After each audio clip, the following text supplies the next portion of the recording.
aquí examinando la palabra de Dios, mis hermanos, en esta mañana. Mis hermanos, vamos a examinar la palabra y vamos a adorar a nuestro Señor a través de la reflexión en la palabra de Dios, mis hermanos.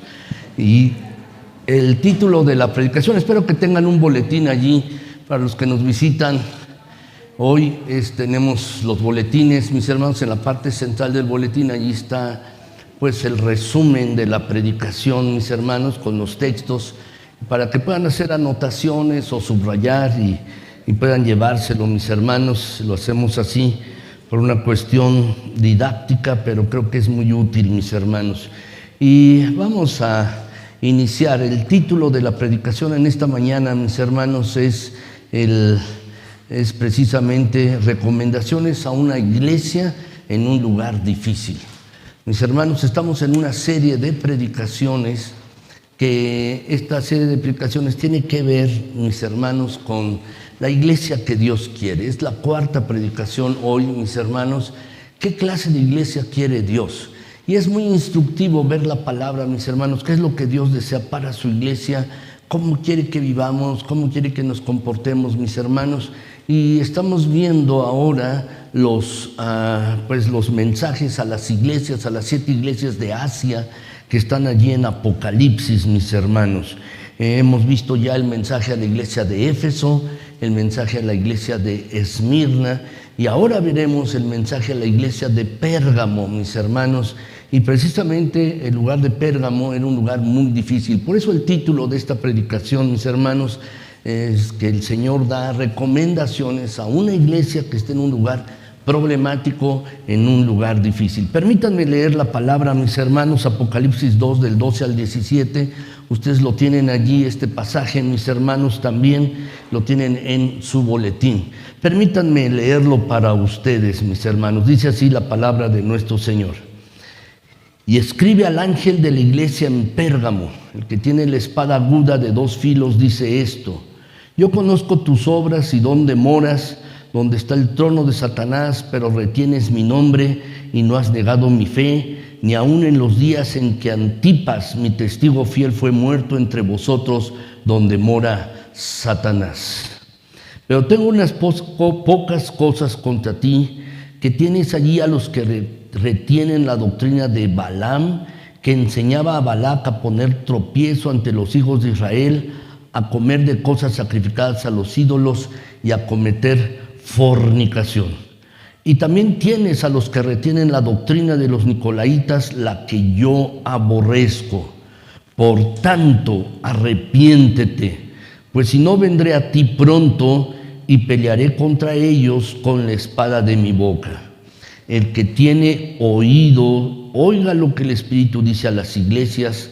Al que venciere daré a comer del maná escondido, y le daré una piedrecita blanca, y en la piedrecita escrito un nombre nuevo, el cual ninguno conoce sino aquel que lo recibe. Vamos a orar, mis hermanos. Bendito sea, Señor, alabado sea tu glorioso nombre. Gracias porque nos das esta preciosa oportunidad de reunirnos como iglesia para adorarte y exaltarte.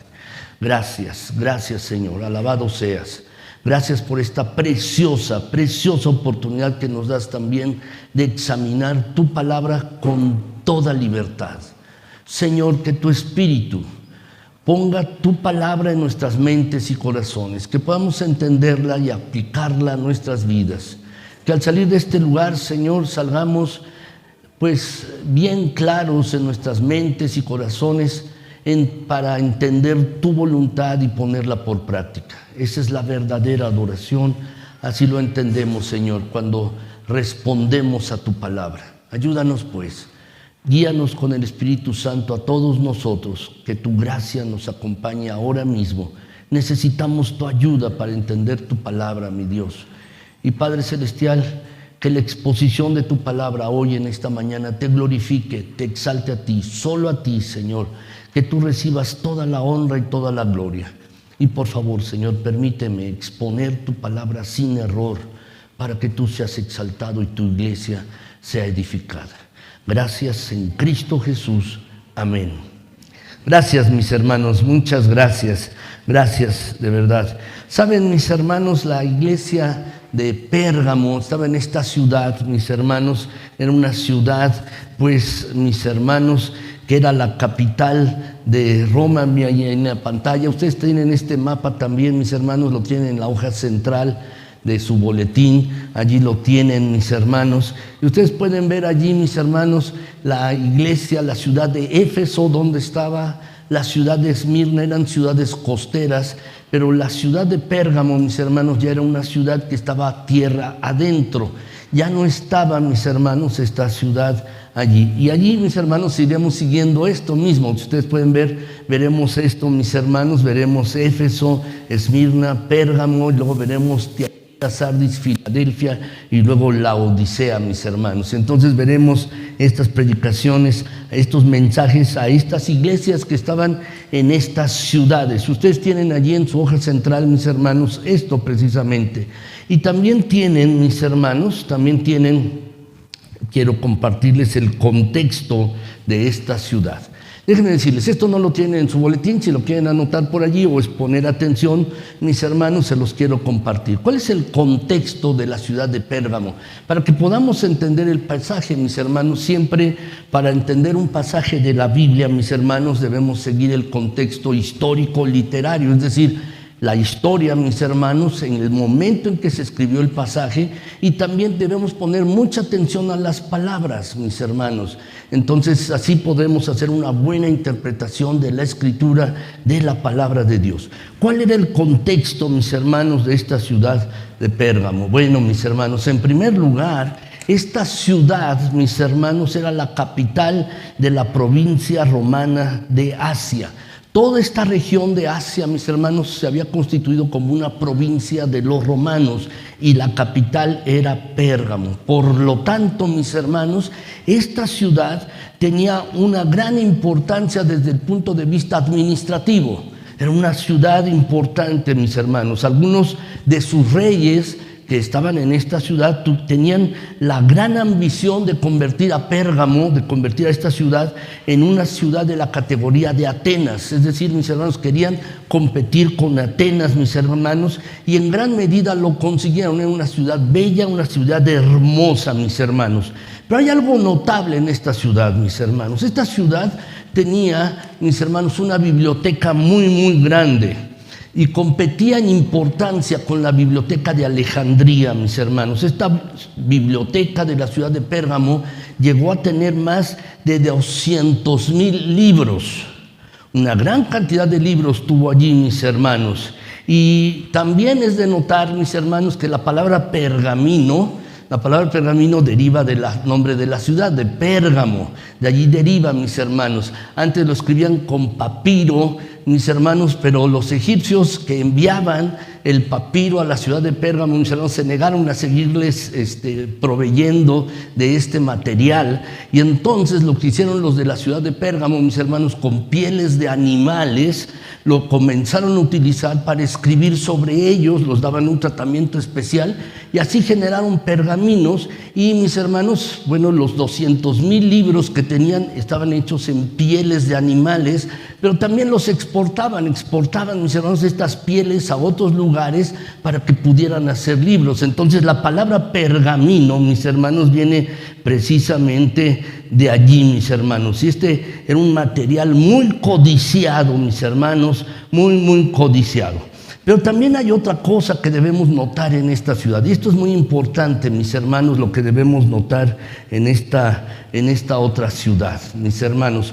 Tenían en la ciudad, además de la biblioteca, mis hermanos, y los pergaminos que se originaron allí, tenían un gran altar a Zeus, al dios Zeus, mis hermanos. Este era un edificio imponente que tenía, mis hermanos, más o menos una anchura de 36 metros por 34 de longitud, mis hermanos, era así. Y este edificio fue erigido, mis hermanos, por un rey de la ciudad, Eumenes II, y se caracterizaba esta ciudad por sus frisos, sus enormes escalinatas, sus columnas sólidas, mis hermanos, y los frisos o representaciones que tenían, mis hermanos, representaban la lucha entre gigantes y los dioses de la mitología griega, mis hermanos. En la actualidad, parte de estos frisos o del altar a Zeus se encuentra actualmente en la ciudad de Berlín, mis hermanos. De entre las ruinas de la ciudad lo sacaron y fue llevado por los alemanes a la ciudad de Berlín, y allí se localiza, mis hermanos. Entonces tenían un gran altar a Zeus. Por otro lado también, mis hermanos, Pérgamo, esta ciudad, era un centro de adoración al emperador romano. En el año 29 antes de Cristo, mis hermanos, ya tenían allí un templo dedicado a Roma y a Augusto César. Tenían un templo dedicado al emperador allí, mis hermanos. Y precisamente toda la gente tenía que decir que César era el Señor. Esto es importante porque lo veremos más adelante, mis hermanos. Pero tenían este culto a Zeus y también al emperador romano. También tenían un templo muy famoso, mis hermanos, dedicado a Esculapio. Esculapio era el dios de la medicina, mis hermanos. Y muchas personas de la región de Asia acudían allí a estos templos, al templo de Augusto, al templo de Zeus, pero también al templo de Esculapio, mis hermanos, y pedían ser sanados. Y precisamente el templo de este Esculapio era muy, muy famoso, mis hermanos. Y allí utilizaban, mis hermanos, pues diferentes ritos mágicos y supersticiosos para sanar a los enfermos, mis hermanos. Es curioso, y lo digo así, mis hermanos, que el símbolo del dios Esculapio, mis hermanos, hasta la actualidad era una serpiente. De hecho, en la Facultad de Medicina de la UNAM, mis hermanos, hay un símbolo, mis hermanos, allí con un báculo, con una serpiente, mis hermanos, allí. Y muchas personas, mis hermanos, lo utilizaban esto como un símbolo, se acercaban para ser sanados, mis hermanos. No se nos dice cuándo fue en la Biblia, no sabemos cuándo fue creada esta iglesia.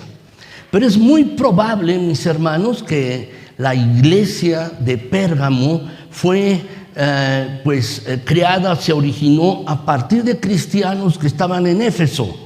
Cristianos que estaban en Éfeso y que habían predicado en toda la región de Asia, mis hermanos, eso lo dice el libro de los Hechos, y seguramente llegaron a la ciudad de Pérgamo, y allí al compartir el evangelio hubo algunas personas que decidieron seguir a Jesucristo, decidieron aceptar el evangelio. Y entonces para estos días, mis hermanos, estamos hablando cerca del año 100 después de Cristo, Juan el apóstol, que escribió esto, mis hermanos, y que estaba desterrado en la isla de Patmos, envía este mensaje a esta iglesia, precisamente. Este es el contexto, mis hermanos. Pero quiero decirles lo siguiente: era un lugar difícil para los creyentes. ¿Por qué razón? Porque, mis hermanos, había mucha idolatría. Ya he comentado que estaba el templo a Zeus. Estaba el templo, mis hermanos, al emperador romano, donde tenían que decir César es el Señor. Y estaba el templo, mis hermanos, a Esculapio. Había una gran, mis hermanos, oposición contra los creyentes. Y a veces el Señor, mis hermanos, lleva sus iglesias. Tiene iglesias en lugares difíciles, lugares complicados, mis hermanos. Hay un misionero, mis hermanos, el siglo pasado, Adoniram Hudson. Él estuvo en una región de Birmania, mis hermanos, y ese lugar era bastante difícil, pero allí Dios utilizó a este hombre, Adoniram Hudson, para compartir el evangelio, en un lugar difícil allí. África, mis hermanos, allí hubo varios misioneros cristianos. Uno de ellos, David Livingstone, mis hermanos, estuvo en África, y no fue sencillo, mis hermanos, compartir el evangelio en un lugar difícil. Y ciertamente, mis hermanos, a veces el Señor pone su iglesia, creyentes, mis hermanos, seguidores de Cristo, en lugares difíciles. Y el Señor tiene una palabra especial para esta iglesia, mis hermanos, que está viviendo en un lugar duro, en un lugar complicado, la iglesia de Pérgamo. Pero quiero decirles que también este mensaje es para ti y para mí. Este mensaje es para nosotros, mis hermanos, porque tiene mucho que ver, mis hermanos, con la sociedad en la cual estamos viviendo. Ya lo he dicho en otras ocasiones, mis hermanos, el cristianismo es contracultural, va contra la cultura del mundo, contra lo que la sociedad dice. Las enseñanzas de la palabra de Dios, las enseñanzas de Cristo son contra la cultura, contra la sociedad. La sociedad dice algo, pero la palabra de Dios dice otra cosa. Y a veces, mis hermanos, en estas situaciones ustedes y yo debemos estar alertas. Así pues, mis queridos hermanos, quiero compartirles, pues, mis hermanos, varias recomendaciones de que Jesús hace a esta iglesia. Pero antes, mis hermanos, quiero que vean ustedes, mis hermanos, esto. Quiero que vean, tienen aquí este cuadro, ustedes también lo tienen en la hoja. Y allí, mis hermanos, para que ustedes vayan viendo cuáles son los mensajes a las diferentes iglesias. Esta es la iglesia de Pérgamo. Pero quiero decirles, el pasaje, mis hermanos, empieza diciendo lo siguiente, mis hermanos. Lo que dice el pasaje, Apocalipsis 2:12, dice Jesús, dice, escribe al ángel de la iglesia en Pérgamo, el que tiene la espada de aguda de 2 filos, dice esto. ¿Quién es? Jesús. El que tiene la espada aguda de 2 filos. Si ustedes ven Apocalipsis 1:16, mis hermanos, en la visión que tiene Juan acerca de alguien semejante al Hijo del Hombre, lo ve. Y dice una de las características, mis hermanos, dice, el que tiene la espada aguda de 2 filos, que sale de su boca. Y se está refiriendo a Jesucristo, mis hermanos. Jesús es este que tiene la espada aguda de 2 filos. Mis hermanos, ¿a qué se refiere esto? Es la palabra de Dios, a la cual siempre debemos hacer caso ustedes y yo. Si el cristianismo es contracultural, ¿cómo podemos permanecer firmes, alertas, atentos, perseverantes, mis hermanos?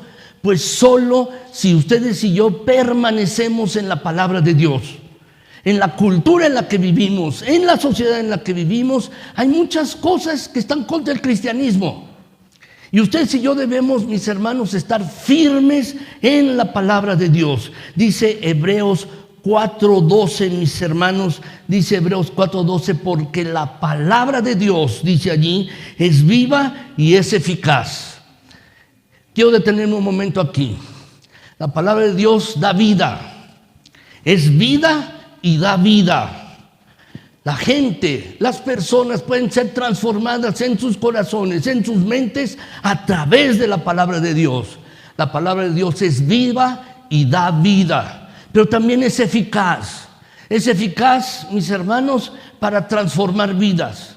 Es eficaz para cambiar la manera de pensar. Es eficaz para que las personas que leen la palabra de Dios puedan vivir de una manera distinta, de una manera diferente. Saben, mis hermanos, cuando un nuevo creyente, una persona apenas recibe a Cristo Jesús, debe aprender a pensar de manera bíblica.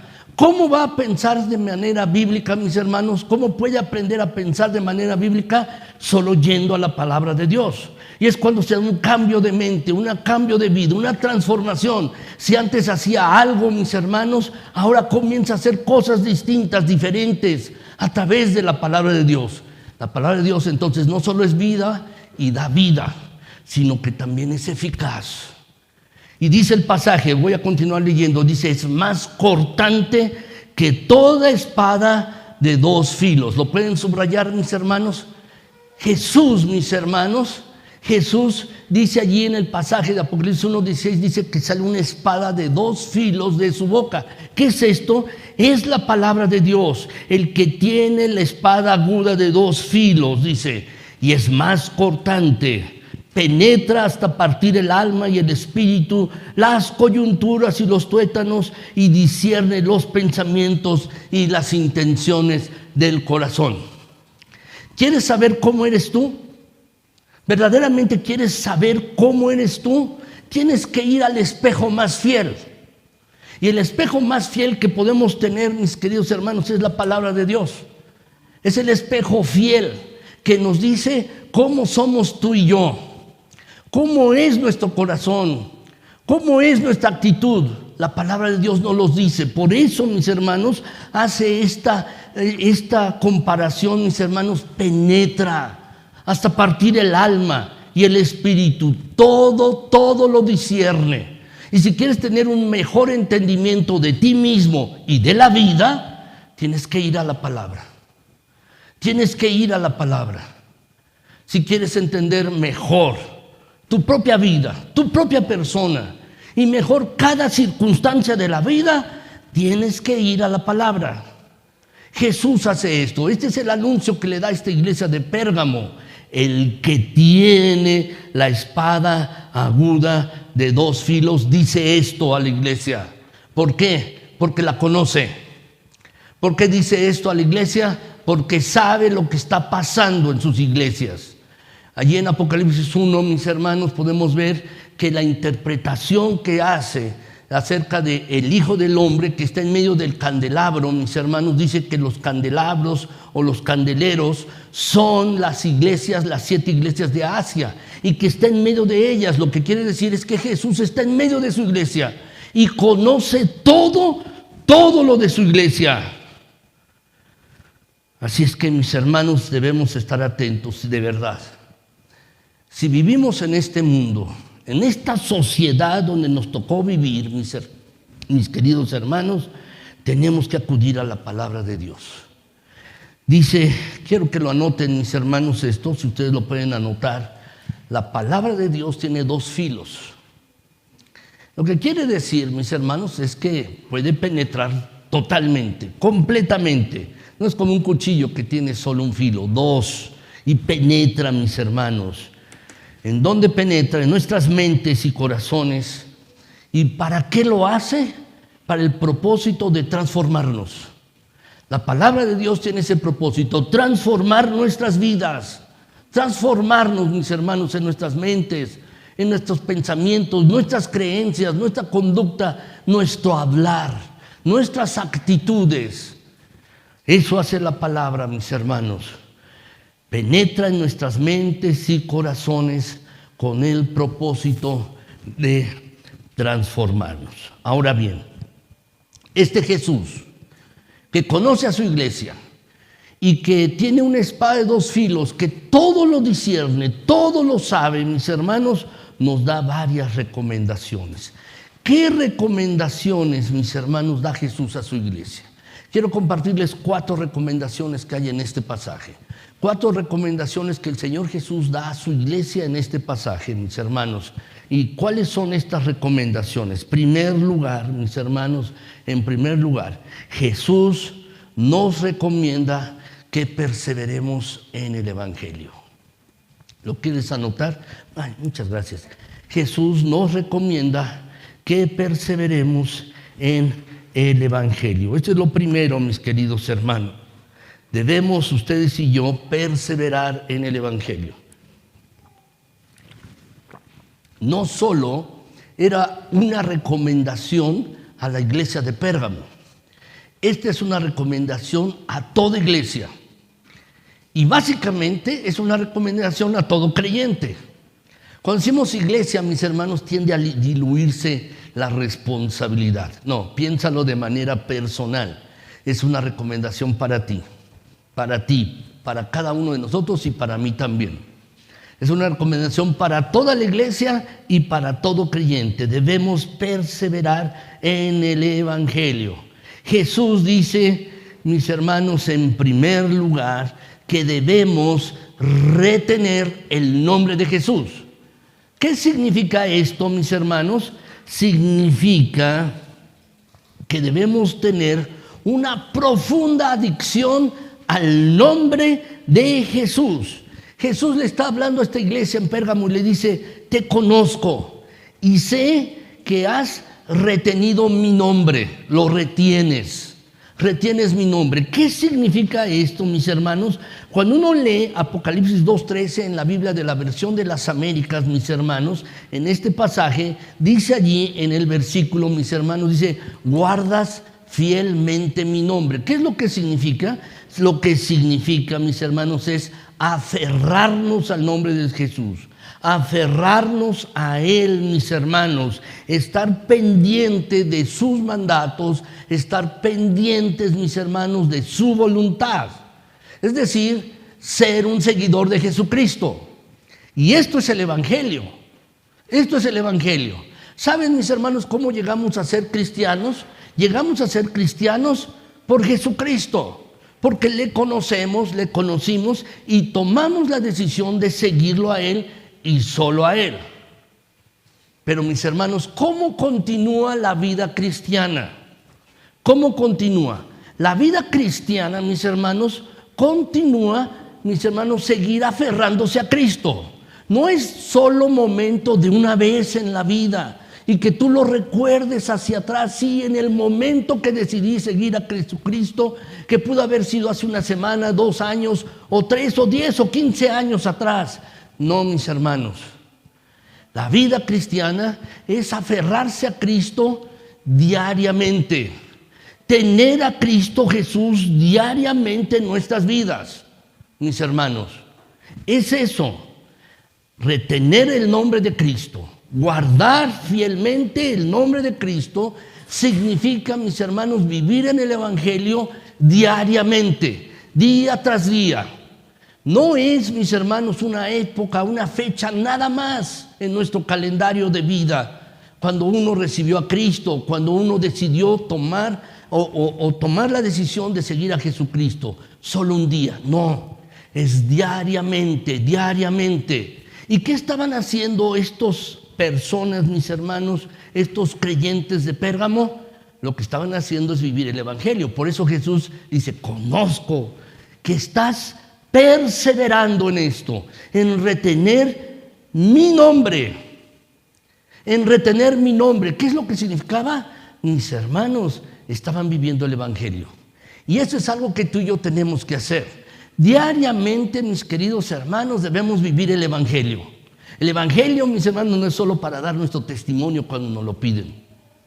No es solo para decir, el día que yo decidí seguir a Cristo. No. La vida cristiana, mis hermanos, es vivir el Evangelio diariamente. Y eso es lo que tú y yo tenemos que hacer. Pero hay otra cosa que nos dice el pasaje. Dice que además de que retienes mi nombre, debemos nosotros, ustedes y yo, mis hermanos, debemos también permanecer en la fe. Permanecer en la fe. ¿Cómo, mis hermanos, nosotros fuimos introducidos al Evangelio? Por la fe en Cristo. Por la fe en Cristo. Dice el pasaje Apocalipsis 2:13, y no has negado mi fe. No has negado mi fe. Eso es lo que dice, mis hermanos. Debemos, ustedes y yo, seguir en la fe en Cristo Jesús. Hay que recordar, mis hermanos, esta iglesia estaba en un lugar hostil. La ciudad de Pérgamo era un lugar complicado para los creyentes. Y en medio de esta situación, la iglesia, mis hermanos, frente a las presiones externas, estaba reteniendo el nombre de Cristo y estaba guardando la fe. No había negado la fe en Cristo Jesús en medio de estas circunstancias. Y entonces Cristo los elogia, los encomia, dice, conozco lo que estás haciendo, conozco que has retenido mi nombre, conozco también que no has negado mi fe, tu confianza en mí. Mis hermanos, para nuestros días, esto es lo que ustedes y yo tenemos que hacer. Tenemos que perseverar en el Evangelio, día tras día, en una relación vital e íntima con Cristo Jesús, poniendo nuestra fe en el autor y consumador de la misma fe, que es Jesucristo. Poniendo nuestra confianza en Él, mis queridos hermanos, esto debemos hacer. Ser cristiano, mis hermanos, significa esto. Hoy muchas personas dicen, yo soy cristiano. Pero ¿qué significa ser cristiano? Lo que significa es perseverar en el Evangelio, día tras día, día tras día. Eso es, mis queridos hermanos. Debemos entonces seguir a Cristo Jesús y poner nuestra confianza en Él, día tras día, mis queridos hermanos. ¿Por qué debemos hacerlo? ¿Por qué debemos perseverar en la fe? mis hermanos. ¿Por qué ustedes y yo debemos hacerlo? Alguien puede decir, sí, ya entendí. Debo perseverar en el Evangelio día tras día, pero ¿por qué debemos hacerlo? Bueno, el pasaje nos da 3 razones por las cuales debemos perseverar en la fe. ¿Por qué debemos hacerlo, mis hermanos? Bueno, en primer lugar, por una razón. Porque la salvación solo está en el nombre de Cristo. Solo está en el nombre de Jesucristo, mis hermanos. Debemos aferrarnos al nombre de Jesús, tener fe en Él, porque la salvación solo está en Jesús, mis hermanos. ¿Sabes? Si una persona ha de morir y tener esperanza, solo va a hallar esto en Cristo. No en una iglesia, no en una religión, no en algo, mis hermanos, solo en Cristo Jesús, solo en Cristo Jesús.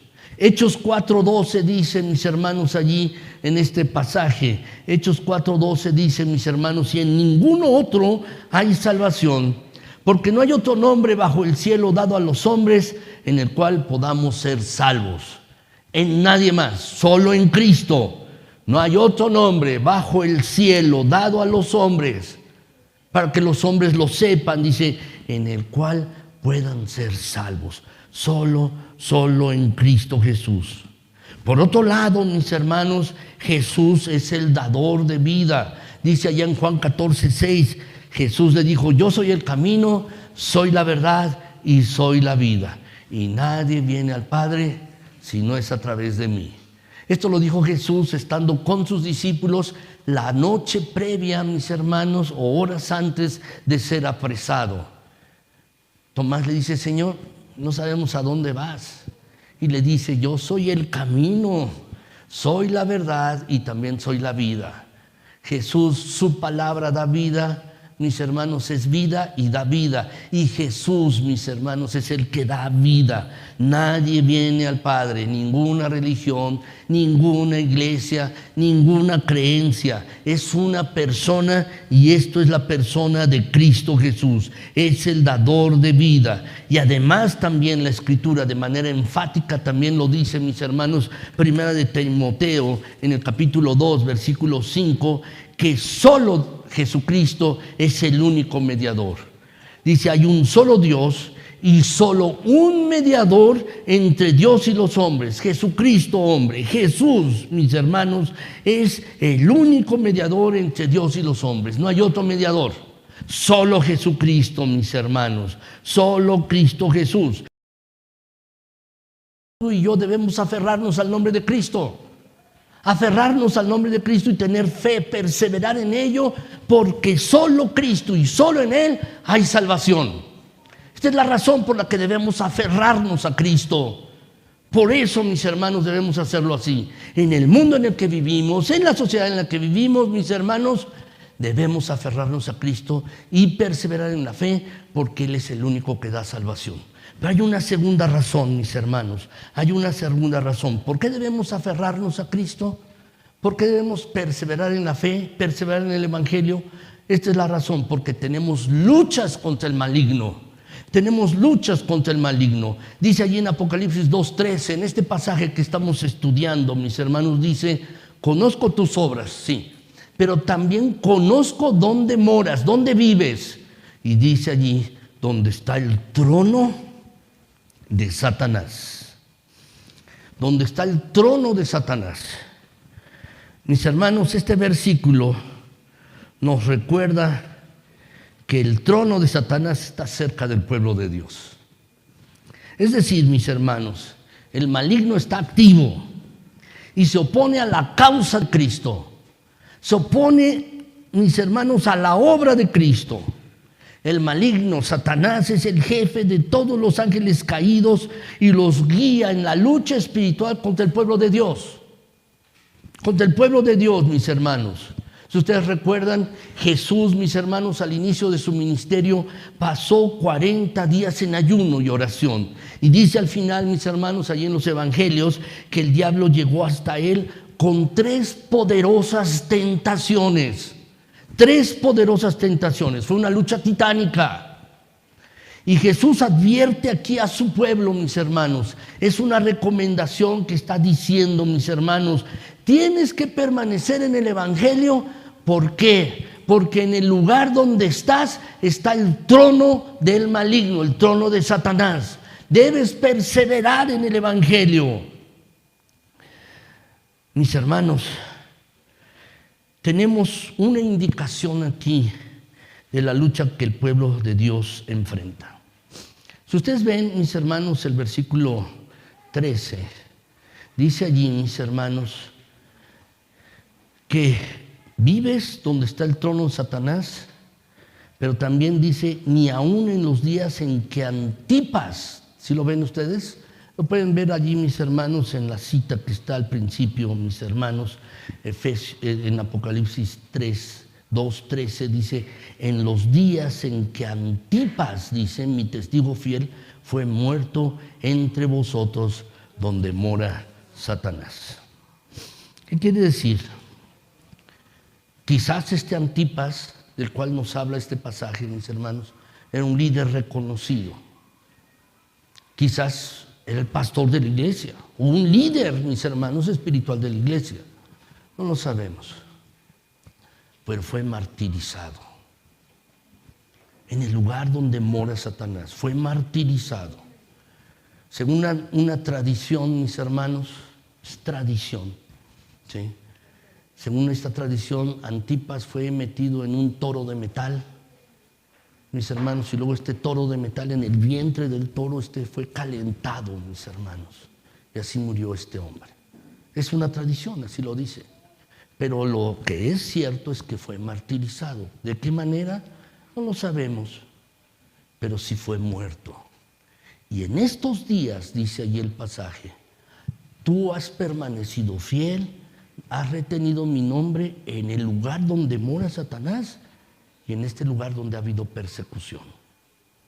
¿Por qué ustedes y yo, mis hermanos, debemos permanecer en el Evangelio? Perseverar, porque hay lucha espiritual. Y una lucha espiritual, mis hermanos. El estratega que planea todos los ataques contra los cristianos es el mismo maligno. Y sin embargo, mis hermanos, la verdad, una gran parte de nuestra sociedad en todas partes duda de la realidad del maligno. Es real, es real. Y muchos cristianos también lo dudan. Y ¿saben? Esto debe complacer al maligno, que se dude de su realidad, que se dude de su presencia o de su obrar, mis hermanos. Pero ustedes y yo debemos entender, mis hermanos, que es un enemigo del pueblo de Dios. Es enemigo del pueblo de Dios. ¿Recuerdan? Yo les estaba comentando, mis hermanos, que en esta ciudad estaba el templo de Zeus. Estaba el templo del emperador romano y el templo de Esculapio. El trono del mal, el trono del maligno en esta ciudad. Y en esta ciudad, mis hermanos, el pueblo de Dios debía permanecer fiel. Y esta es la segunda razón. Por eso debemos perseverar, mis hermanos, porque hay lucha espiritual. Debemos perseverar en el Evangelio. No solo en los días de Pérgamo, en nuestra propia época, mis hermanos, en nuestras condiciones, en el mundo en el que vivimos, en este México, mis hermanos, la Ciudad de México 2026, mis hermanos, hay una gran lucha espiritual y somos llamados a perseverar en el Evangelio. Ahora, tercer lugar, mis hermanos, en tercer lugar, debemos perseverar en el Evangelio porque, mis hermanos, dice allí la Escritura, porque, mis hermanos, eso nos coloca en una buena posición. Nos coloca en una buena posición, mis hermanos. Perdón, no leí este pasaje, discúlpenme, voy a regresarme solamente para leerlo, mis hermanos. Efesios 6:12, Efesios 6:12, disculpen, ¿lo podemos leer juntos? Dice aquí con toda claridad cuál es la lucha que tenemos. Dice, vamos a leerlo. Porque no tenemos lucha contra sangre y carne, sino contra principados, contra potestades, contra los gobernadores de las tinieblas de este siglo, contra huestes espirituales de maldad en las regiones celestes. Gracias, mis hermanos. Esta es la lucha del creyente. Por eso debemos perseverar en el Evangelio, estar aferrados a Cristo, mis hermanos, y permanecer en la fe. Ahora, sí, en tercer lugar, ¿por qué debemos perseverar en el Evangelio? Tercer lugar, mis hermanos, debemos perseverar en el Evangelio porque eso nos coloca en una buena posición, mis hermanos, en una buena posición. ¿Saben? Este pasaje, mis hermanos, de Filipenses 2, del 9 al 11, mis hermanos, nos recuerda que en algún momento, mis hermanos, todos doblarán su rodilla delante de Cristo. Si no la quieren doblar ahora, está bien. Pero en algún momento en la historia, toda persona, creyentes y no creyentes, doblarán su rodilla para adorar a Cristo. Aunque no sean creyentes, lo tendrán que reconocer. Ahora quizás algunos no lo reconocen, pero en su momento lo tendrán que reconocer, mis hermanos. Y además también lo dirán, confesarán, mis hermanos, que Jesucristo es el Señor. Jesucristo es el Señor. Dice aquí, mis hermanos, el pasaje: por lo cual Dios también le exaltó hasta lo sumo y le dio un nombre que es sobre todo nombre, para que en el nombre de Jesús se doble toda rodilla de los que están en los cielos y en la tierra y debajo de la tierra. Déjenme hacer un alto aquí. Dice toda persona. Y mis hermanos, dice esto aquí: los que están en los cielos, los que están en la tierra y debajo de la tierra. ¿Por qué dice esto? Para que no haya ningún lugar, mis hermanos, donde todas las personas van, mis hermanos, a tener, mis hermanos, que arrodillarse delante de Cristo Jesús. Y luego dice toda lengua, toda nación, toda persona tendrá que confesar que Jesucristo es el Señor, para la gloria de Dios Padre. Hay que salirse de allí y darle, me está llamando esa persona. Hay que colgarle. Bueno, así, mis hermanos. Entonces, esto, mis hermanos, todo león confiese que Jesucristo es el Señor. Entonces, esto nos coloca en una buena posición. Déjenme decirles, mis hermanos, en esta época, ya lo comenté hace un momento, estaba el templo de Augusto César, que en la primera veintena del siglo, mis hermanos, de nuestra era, después de Cristo, habían construido este templo allí. Y la orden era declarar: César es el Señor. Pero el pueblo, mis hermanos, se negó a ello, el pueblo cristiano, no los incrédulos, porque ellos sabían que Cristo Jesús era el Señor. En el pasaje, mis hermanos, que tocó aprender, mis hermanos, para esta semana, mis hermanos, dice que Jesucristo es el Señor para gloria de Dios Padre. Jesús es el Señor. Y la gente, mis hermanos, la orden de la autoridad, la orden del gobierno era: tienes que decir que César es el Señor. La palabra Señor, mis hermanos, es la palabra kurios en griego. Y esta palabra kurios, mis hermanos, es una transliteración de lo que los judíos decían en el Antiguo Testamento, que Dios es el Señor. Mis hermanos, decían Jehová, mis hermanos, Adonai, es el Señor, el amo, el dueño. Y cuando los cristianos entendieron esto, mis hermanos, decían Jesús es el Señor. El kurios, lo que quería decir era que Él era el amo, el dueño de todas las cosas. Nosotros ahora, mis hermanos, en nuestro idioma hemos perdido este significado o el concepto. Decimos el señor fulano de tal o el señor sutano, mis hermanos, así decimos. Pero la palabra en el Nuevo Testamento, donde dice Jesús es el Señor, mis hermanos, es la palabra kurios. Y esto quiere decir que Jesús es el dueño, el amo de todas las cosas, el dueño de todo el universo. Por eso, mis hermanos, cuando recibieron los cristianos la orden de decir Jesús, César es el Señor, ellos se negaron a ello. Y decían, no, César no es el Señor. Jesús y solo Jesús es el Señor. Eso es lo que decían, mis hermanos. ¿Sabes? Tú y yo debemos estar ciertos de esto en la sociedad en la que vivimos, en este tiempo en el que vivimos. Y debes estar cierto en tu mente y en tu corazón. Verdaderamente Jesús es tu dueño, Jesús es tu amo, Jesús es el dueño de toda tu vida. Puedes decir con toda libertad, creyendo y poniendo el énfasis en ello, que Jesús es el Señor de tu vida, de todas las áreas de tu vida, de todo lo que tú eres y de todo lo que tú tienes. Jesús es el Señor verdaderamente. ¿Puedes decirlo? De verdad, mis hermanos queridos, debemos decir esto. Jesús es nuestro Señor. Estamos confrontados, mis hermanos, confrontados con ideologías, confrontados por políticas. Estamos siendo confrontados, mis hermanos, por ideas, por creencias. Y en medio de todas estas cosas, debemos ser capaces de decir, Jesús es mi Señor. Jesús es mi Señor.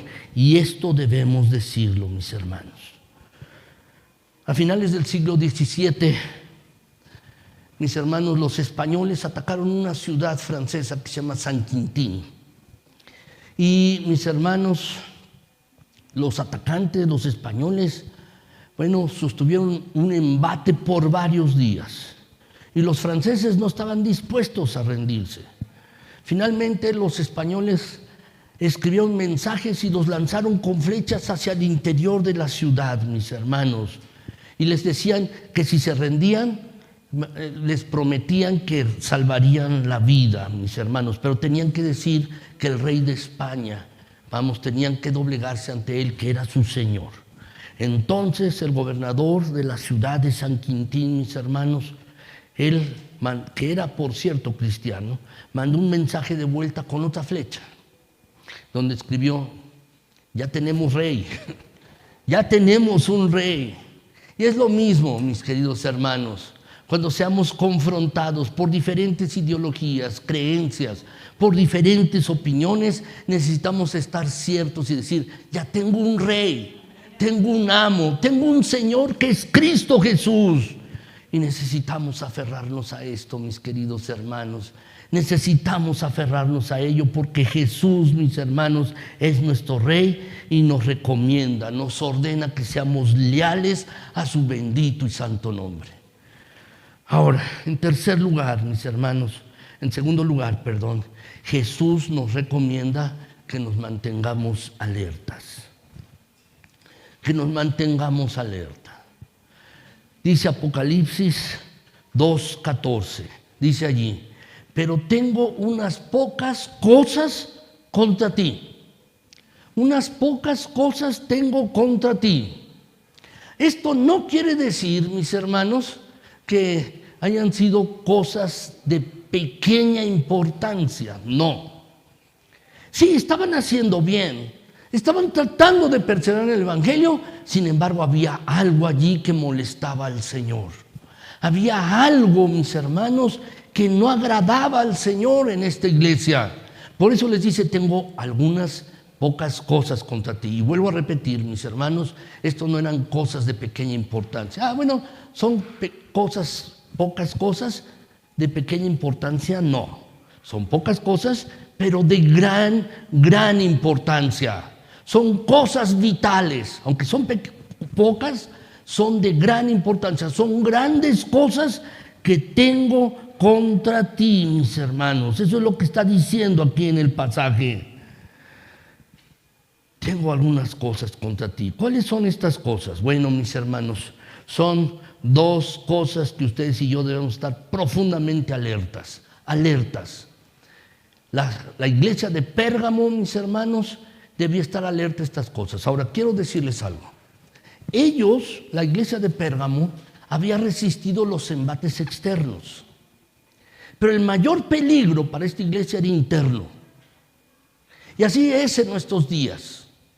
Muchas veces el peligro para las iglesias, y para esta iglesia también, no es externo. No viene de fuera. Es un peligro interno. Y esto es lo que estaba padeciendo la ciudad de Pérgamo. Un peligro interno grave, muy, muy grave. ¿Cuál era este peligro interno, mis hermanos? Ante el que la ciudad de Pérgamo, la iglesia de Pérgamo debía estar atenta y nosotros también. Bueno, mis hermanos, en primer lugar es que debemos estar alerta ante conductas pecaminosas. Fíjense bien, no era una cuestión externa. Ellos habían resistido cuando habían martirizado a Antipas. Habían resistido cuando les decían que dijeran que Jesús, que el César es el Señor. Y ellos se negaban a ello. Sin embargo, mis queridos hermanos, del interior de la iglesia había conductas pecaminosas.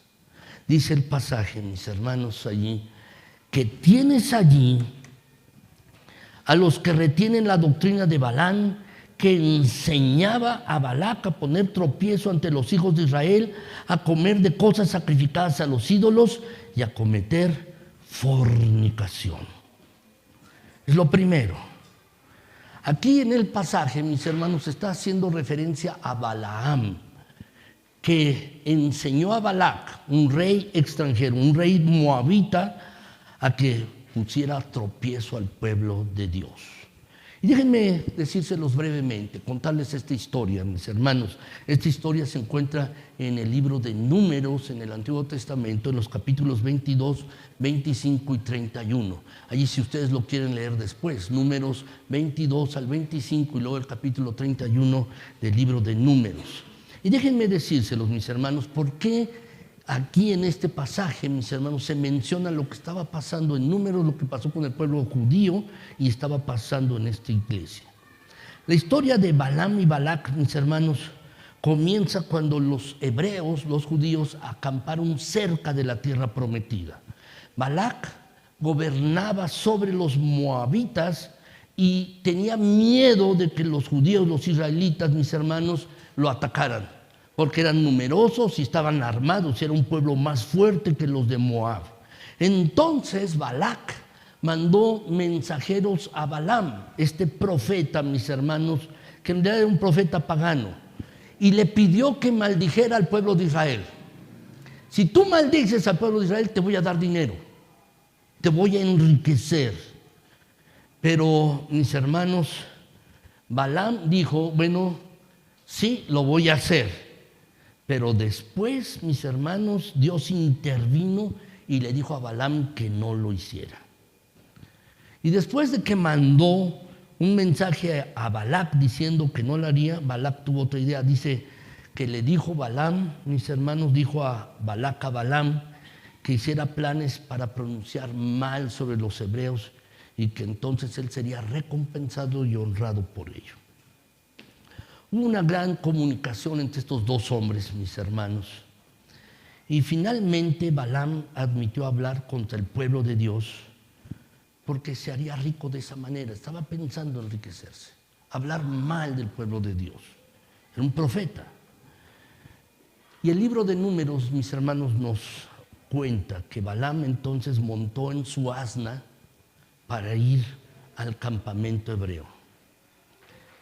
Y allí, mis hermanos, en el camino, un ángel se interpuso en el camino 3 veces. 2 ocasiones, mis hermanos, la burra, que veía al ángel, pero no Balaam. Balaam no lo veía, pero la burra sí, se apartó del ángel. Y finalmente, en un estrecho camino, mis hermanos, allí estaba el ángel con una espada flamígera, es decir, una espada de fuego. Allí la burra no tuvo más remedio que echarse. Y Balaam, enojado, le pegaba a la burra y le pegaba a la burra. Y entonces, mis hermanos, Dios abrió la boca de la burra y le dijo: ¿por qué me pegas? Lo interesante aquí, mis hermanos, es que Balaam no se sorprendió de que la burra le hablara. Si alguien me hablara así, una burra o un perro, yo salgo corriendo, ¿sí? De miedo. Pero aquí, mis hermanos, Balaam no se sorprendió. Cuando la burra le dije: ¿por qué me pegas? ¿Por qué me pegas? Si no he hecho nada malo.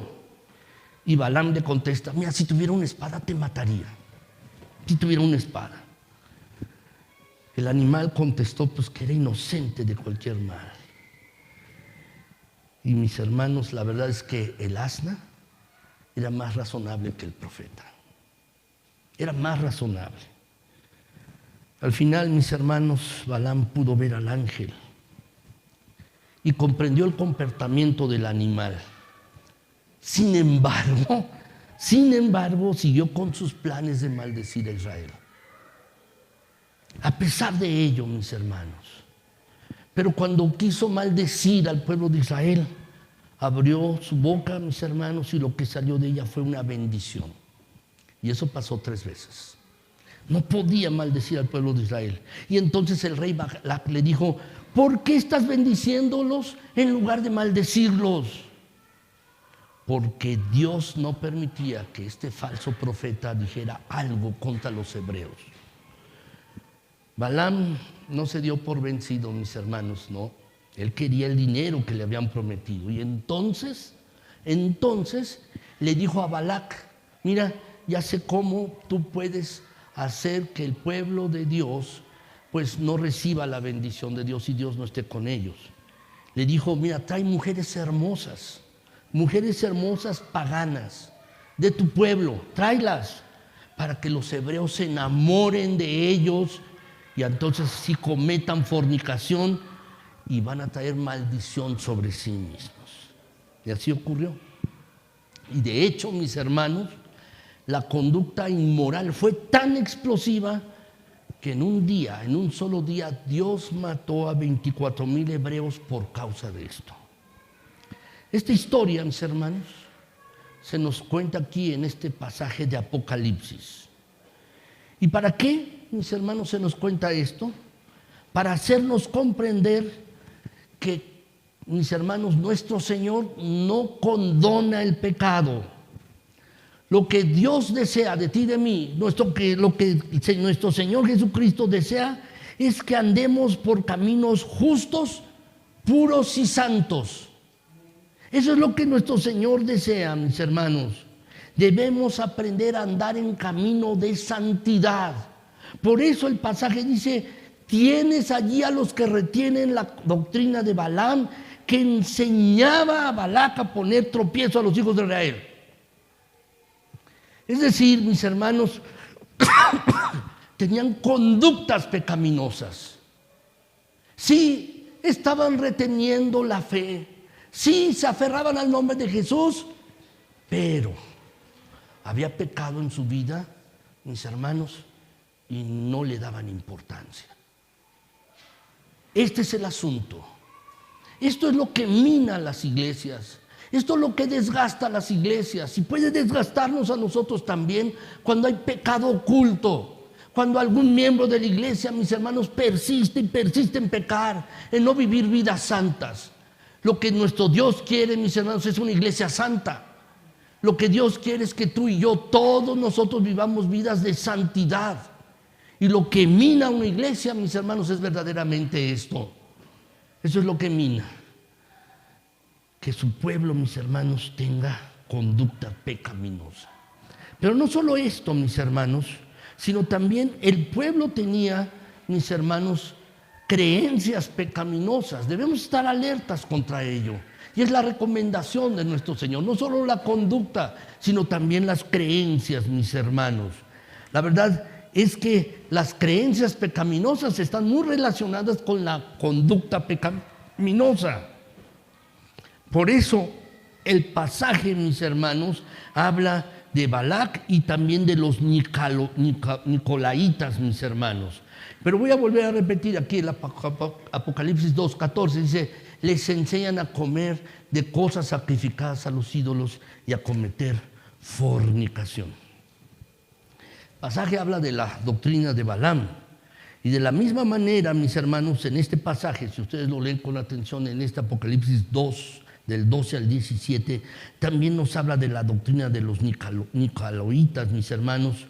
Estos dos grupos, mis hermanos, tenían la misma doctrina. Permitían que el pueblo de Dios comiera cosas sacrificadas a los ídolos. Es decir, la gente, mis hermanos, sacrificaba algo a los ídolos y luego iba a los mercados. Esto que sacrificaban a los ídolos, y lo comían, mis hermanos. Y también pues enseñaban a que cometieran fornicación, enseñando que estas cosas no les iban a dañar. Enseñaban que esto no les iba a causar ningún perjuicio. Nuestro Señor, mis hermanos, censura esto, mis hermanos. Nuestro Señor lo sabe con exactitud cuando hay una creencia extraña en la iglesia, mis hermanos, que puede destruir a la misma iglesia. Por eso debemos perseverar en el Evangelio, perseverar en la fe, tener pureza en el Evangelio, que es Cristo y solo Cristo. Poner nuestra confianza en Cristo, mis hermanos.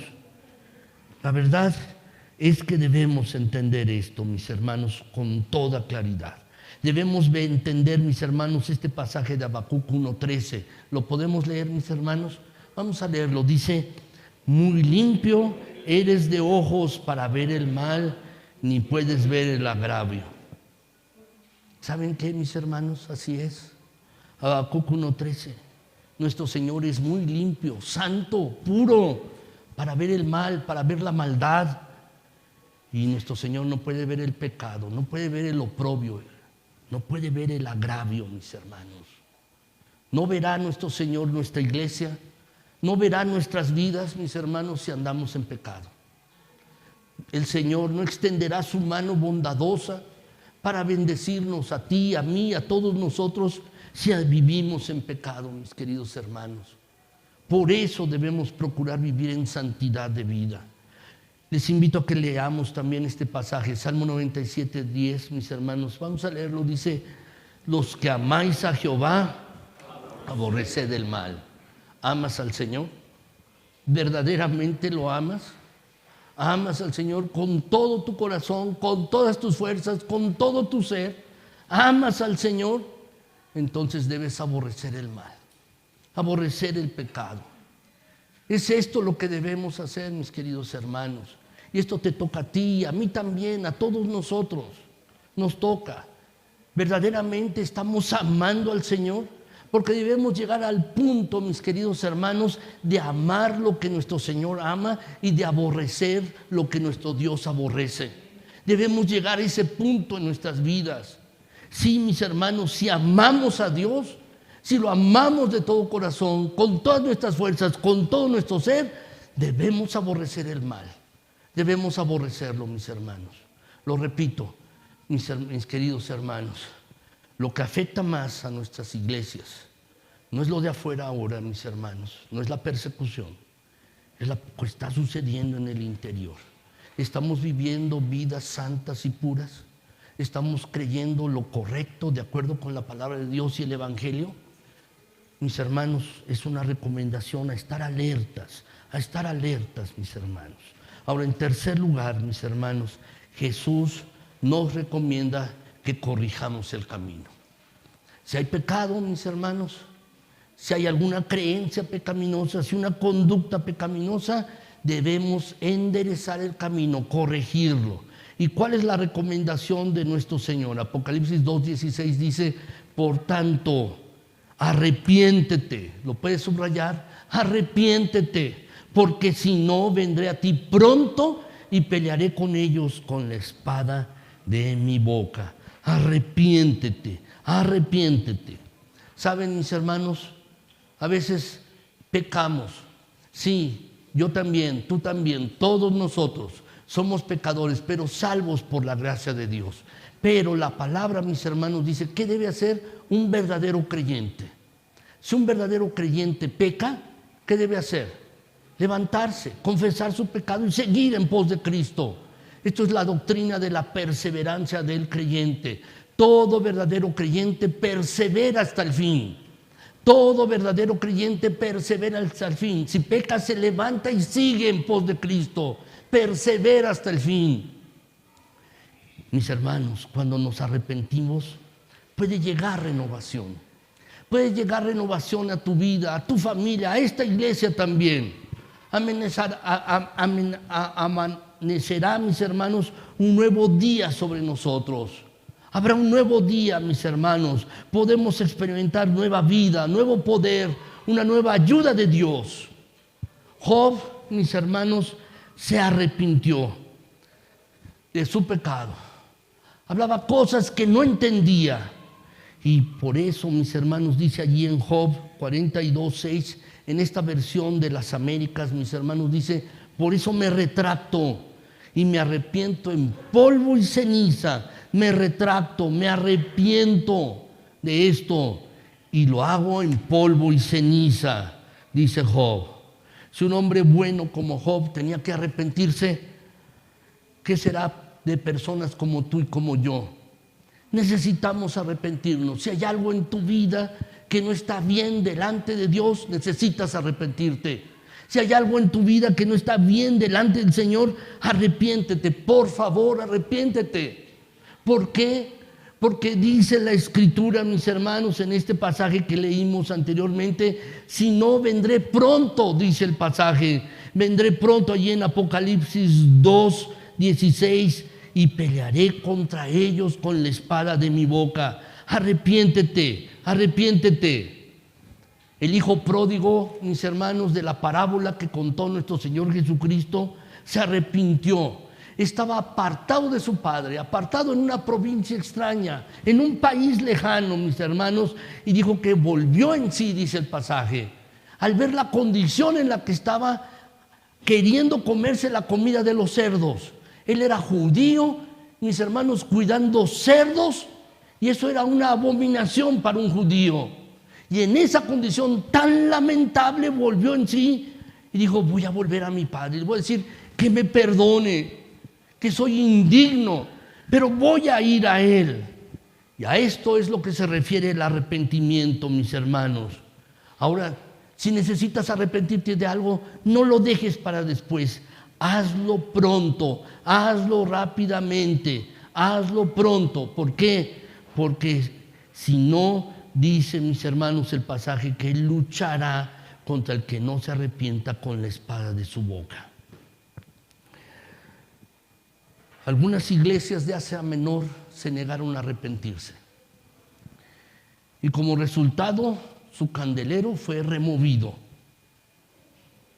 ¿Saben cuántas iglesias desaparecen en Estados Unidos? Mis hermanos, 700 iglesias. 700 iglesias diariamente. ¿Para qué están siendo utilizados los templos? Los templos están siendo utilizados para restaurantes, centros comerciales, discotecas. El altar de Dios, donde debería haber personas fervorosas, fervientes, está siendo abandonado. Donde debería haber adoradores de Cristo Jesús, está siendo abandonado. Mis hermanos, que eso no ocurra aquí en nuestro país, no ocurra en esta iglesia. Y no va a ocurrir si tú y yo nos arrepentimos de nuestro mal obrar, si nos arrepentimos de nuestra mala conducta, de nuestras creencias erróneas, mis hermanos. De veras debemos arrepentirnos. La esposa de Lot no se arrepintió. ¿Y qué sucedió con ella, mis hermanos? Se convirtió en una estatua de sal.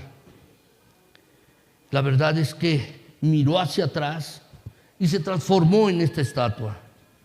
Los ciudadanos de Sodoma y Gomorra, mis hermanos, que estaban llenos de perversiones, no se arrepintieron, y Dios hizo caer fuego y azufre sobre ellos y fueron destruidos. Y también el pueblo de Israel, cuando se portó idólatra y rebelde, Dios los hizo pasar, mis hermanos, por el castigo de países extranjeros que los llevaron al exilio hasta que aprendieron a abandonar los ídolos. ¿Sabes? Y esto debemos ser ciertos. El pecado atrae juicio. No pienses que solamente con arrepentirte pues vas a solucionar las cosas, o con pedir perdón. Recuerda a David, pecó, se arrepintió y Dios le perdonó, pero hubo juicio sobre su casa. Tú y yo no somos mejores que David. Moisés pecó, Dios le perdonó, pero no le permitió entrar a la tierra prometida. Tú y yo no somos mejores que Moisés y que David. Debemos entender que el pecado trae consecuencias el pecado. Y lo que Dios desea es que nos arrepintamos a tiempo. Es misericordioso y paciente y desea que cambiemos. Si nos negamos, mis queridos hermanos, rechazamos su llamado al arrepentimiento, ¿sabes? Traerá sobre nosotros, mis hermanos, justo juicio de Dios. El justo juicio de Dios. Si hay algo de lo que debas arrepentirte hoy mismo, no lo dejes para después. Hazlo hoy, por favor. Hazlo hoy, no lo dejes para después. Finalmente, mis hermanos, en cuarto lugar, Jesús nos recomienda creer en su promesa. Nos recomienda creer en su promesa el Señor. Dice la Escritura, Apocalipsis 2:17. Dice allí, el que tiene oído, oiga lo que el Espíritu dice a las iglesias. Al que venciere daré a comer del maná escondido y le daré una piedrecita blanca y en la piedrecita escrito un nombre nuevo, el cual ninguno conoce sino aquel que lo recibe. El que tiene oídos, oiga. Si estás escuchando la palabra de Dios hoy en esta mañana, no es por casualidad. Es para que la escuches, la entiendas, para que esta iglesia la entienda, mis hermanos. El que tiene oído, oiga lo que el Espíritu dice, no solo a la iglesia de Pérgamo, sino a las iglesias. Noten el plural, a las iglesias, incluida esta, a ti y a mí, mis hermanos. Hay una gran cosa de pecados que tenemos que vencer. Cosas que tenemos que vencer: celo, mezquindad, pasiones, crueldad, rudeza, envidia, infantilismo, orgullo, vanidad, egoísmo, soberbia, amargura, enojo, pereza. Son cosas que tenemos que vencer, mis hermanos. Primera de Juan 2:15 al 17 dice que son los deseos de la carne, los deseos de los ojos, y la vanagloria de la vida. Y dice que todo esto no proviene del Padre, sino del mundo. Pero sobre todo esto, Cristo desea que seamos vencedores. ¿Cómo? Con la palabra de Dios, con Cristo, que de su boca sale una espada de dos filos, con la palabra. Por eso les hacía énfasis al principio de esta predicación, que debemos mantenernos en la palabra de Dios. Y hay dos cosas que el Señor dará, mis hermanos, a los vencedores. Dice, al que venciere, daré a comer del maná escogido, dice el pasaje. Esta es la promesa para el vencedor. Lo que el Señor nos ofrece es esto: sostén espiritual, mis hermanos. ¿Saben? El maná, ustedes lo saben muy bien, allá en Éxodo 16, mis hermanos, cuando los hijos de Israel salieron de Egipto, vagaron por el desierto y Dios los sostuvo con maná del cielo que caía, mis hermanos, de allí, y los mantuvo durante 40 años así. Lo que está diciendo el pasaje, mis hermanos, es que Él proveerá a su pueblo con maná escondido. ¿Qué quiere decir? Que tendremos alimento espiritual que el mundo no puede ver. Alimento espiritual que la gente que no sigue a Cristo no puede ver. Quizás tú puedas pensar en la comida más suculenta, puedas pensar en un buen trozo de carne, una ensalada fresca, puedas pensar en el platillo más apetitoso y pensar que eso te va a nutrir, pero no. La verdad, la verdadera satisfacción, el verdadero sostén para nuestras vidas espirituales viene de Jesús, que es el pan del cielo, como dice Juan 6. De Él, de Jesús, podemos obtener vida, vida que nunca termina. Él nos da la batalla, mis hermanos, o nos da la fuerza para sostener las batallas en la lucha diaria, mis hermanos. La ayuda para la jornada diaria, mis hermanos, viene solo de Cristo. Y Él es el sostén espiritual, mis hermanos, de su pueblo. Esto es lo que Él está prometiendo aquí, el maná espiritual que puede sostener a su pueblo, que puede sostener y da vida y da vida. Pero también el pasaje, mis hermanos, nos habla de una piedrecita blanca. Se ha debatido mucho acerca del significado de esta piedra, una piedrecita blanca. Unos dicen unas cosas, otros otras, mis hermanos. Pero creo sinceramente, mis hermanos, que esta piedrecita blanca, mis hermanos, es un significado de que uno ha sido quitado de toda culpa. En los tiempos antiguos, mis hermanos, los jueces, cuando juzgaban a una persona y era declarada culpable, le daban una piedra negra. Pero cuando la persona era declarada inocente, absuelta, le daban una piedra blanca. Cuando leí eso, mis hermanos, me hizo pensar en mis días cuando tenía 18 años y los varones, mis hermanos, cuando hacemos el servicio militar. ¿Recuerdan? Se les da bola negra o bola blanca, un sorteo, mis hermanos. Y yo siempre pensaba, bueno, ¿por qué bola negra, mis hermanos, si al que le toca bola negra no marcha? Si le toca bola blanca, tiene que marchar, ¿no es así? Le dan bola negra. Bueno, lo entendí, mis hermanos, porque bola blanca tienes que marchar y es un privilegio. Y la bola negra, pues no marchas y no tienes el privilegio de marchar, no tienes el privilegio de hacer el servicio social, el servicio militar. Y así sucede en nuestro país, ¿no? Con los jóvenes que tienen 18 años. Aquí, mis hermanos, se le da una bola, una piedra blanca, una piedrecita blanca, donde es declarado inocente, mis hermanos, no es culpable y es puesto en libertad. Y la verdad es que en Cristo somos perdonados, hechos libres, y da una piedrecita blanca. Pero hay más, dice que será colocada en él un nombre que nadie conoce. Nadie sabe, un nombre que nadie conoce, dice el pasaje. Y en la piedrecita escrito un nombre nuevo, el cual ninguno conoce sino aquel que lo recibe. ¿Qué quiere decir esto, mis hermanos? Lo que quiere decir es que tenemos derechos de ciudadanía delante de Dios, mis hermanos. Y el nombre escrito aquí, mis hermanos, es que la verdad es que siempre estaremos viendo algo de lo maravilloso y profundo que hay en su nombre, su persona y su vida, mis hermanos, la vida de Cristo Jesús.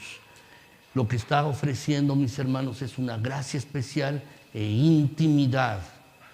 Al que venciere le daré esto, sostén, y le daré una gracia especial e intimidad. Eso es lo que nos está diciendo, mis queridos hermanos, en este pasaje. Quiero terminar, mis hermanos, y quiero concluir esta predicación. No estamos en la ciudad de Pérgamo, es cierto. No tenemos persecución ahora tú y yo. No tenemos, mis hermanos, algunas personas que por ley nos digan, oye, tienes que decir que el presidente o la presidenta o alguna autoridad, sí, es tu Señor. No. Pero sí somos confrontados, mis hermanos. Somos confrontados por la palabra de Dios a vivir vidas santas, puras. A vivir vidas, mis hermanos, que honren a Cristo Jesús. Debemos recordar que el mayor peligro no está afuera, está aquí adentro. Y está adentro cuando tú y yo no vivimos como Dios quiere que vivamos. Cuando no vivimos vidas justas, santas y puras que honren a nuestro Señor. Y este es el llamamiento para ti y para mí. ¿Amamos a Dios? ¿Lo amamos verdaderamente? Entonces debemos aborrecer toda clase de mal como nuestro Señor lo hace. Que el Señor nos ayude, mis queridos hermanos. Que el Señor nos ayude conforme Dios quiere que vivamos. Que el Señor siga extendiendo su mano bondadosa sobre nosotros para bendecir, para guardar, para proteger. Y el Señor lo hará, mis queridos hermanos, si nosotros perseveramos en el Evangelio y amamos a nuestro Señor aborreciendo toda clase de mal. Vamos a orar, mis hermanos. Bendito Señor, gracias, gracias. Alabado seas, mi Dios, porque eres bueno en gran manera. Gracias, mi Señor, en esta hora queremos exaltarte y bendecirte. Gracias por tu preciosa y hermosa palabra. Gracias por este mensaje a esta iglesia que también nos atañe. También es un mensaje para nosotros. es un mensaje de arrepentimiento, es un mensaje para vivir como tú quieres que vivamos. Señor, si hay alguien aquí que necesita arrepentirse de algo, que lo pueda hacer en este mismo momento. En este momento, Señor, dice tu palabra, tu bendita palabra, que si hemos pecado, hemos hecho mal y nos arrepentimos y confesamos nuestro pecado, tú eres fiel y justo para perdonarnos y limpiar de toda maldad. Hazlo ahora, mi Señor, por favor. Si alguien se está arrepintiendo de su pecado, de su mal obrar, de sus malas palabras, de su mala conducta, de su mala actitud, Señor, perdona, por favor, perdona. Y al mismo tiempo, Señor, por favor, sostén esta tu iglesia, a mis hermanos y a mí. Sosténnos a todos nosotros, mi Señor eterno. Permítenos vivir vidas que te agraden. Permítenos que nuestra conducta sea una conducta santa, que nuestras creencias, mi Señor, lo que creemos también te honre, bendito Dios. Ayúdanos, por favor, ayúdanos, mi Señor. Queremos perseverar en el Evangelio, perseverar aferrados a Cristo Jesús y mantenernos en la fe que es en Cristo Jesús. Ayúdanos, mi Señor, ayuda a mis hermanos, a cada familia, a cada uno, a los varones, mi Señor, a mis queridas hermanas también, ayúdales, a cada joven, a cada niño, a cada anciano. Ayuda esta tu iglesia, mi Señor. Gracias, gracias por tu palabra y necesitamos tu ayuda, mi Señor. Llénanos con el Espíritu Santo para vivir una vida que te agrade. Que esta iglesia, Señor, te agrade en todas las cosas. Que cada uno de los que componemos en esta iglesia, cada uno en lo personal, podamos agradarte, Señor, para que tú recibas toda honra y toda gloria. Gracias, Señor. En Cristo Jesús. Amén. Que Dios les bendiga, mis queridos hermanos, que el Señor les guarde y les acompañe. Vamos a cantar algo, mis hermanos, y con esto estaremos despedidos